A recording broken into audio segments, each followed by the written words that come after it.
in 1992, when TechCom went out of business, I was kind of out on the street with really no job.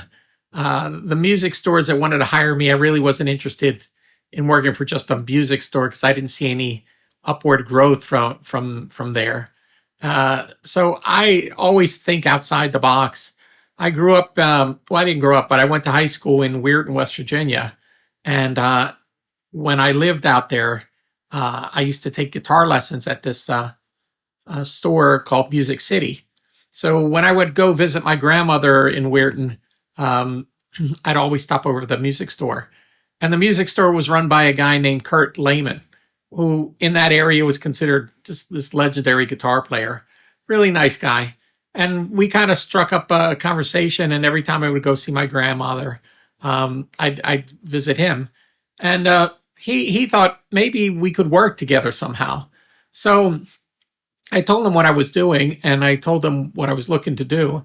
And he said, well, let's create some kind of a partnership. You work with me. And, I'll supply, I have all the lines that you need.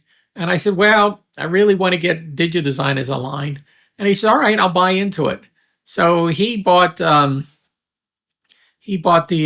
first Pro Tools system, and then he bought the 1 gig hard drive that was like $5,000 just for a 1 gig hard drive. And I put him in a flight case, and then I would take him around in a van to sell them. But that was my connection. I would drive back and forth because I still lived in the Philadelphia area. So every 2 weeks or so, I would drive out there and take care of customers in Pittsburgh. And my first customer in Pittsburgh was WDVE, which was the big radio station, which turned into, I think, 4 or 5 Pro Tools systems.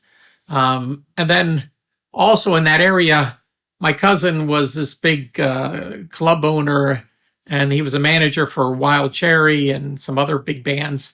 And it had like a pretty good rock scene in the area. So there was a good amount of customers in that area. And Weirton, West Virginia is only 30, 40 miles outside of Pittsburgh. So it's pretty much Western Pennsylvania. It's not down in the South West Virginia area, which is really not much business at all. But I just kept going back and forth and doing my work there. We agreed on a payment of $500 a week for me, which in retrospect was a very low price. And then he was supposed to give me a commission on all the sales I was doing. And I kept on doing the sales, and he kept on piling up the commissions, but he never paid me. And I did that from 92 to 95. So for 3 years, I was living off of $500 a week, and no taxes were taken out. So I was, just scraping by.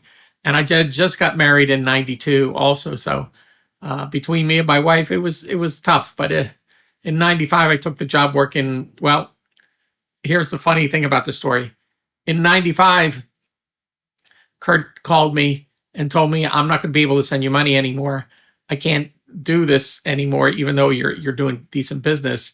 The way he put it was, the life raft only has so much room in it for so many people, and sorry. So he kind of basically left me high and dry.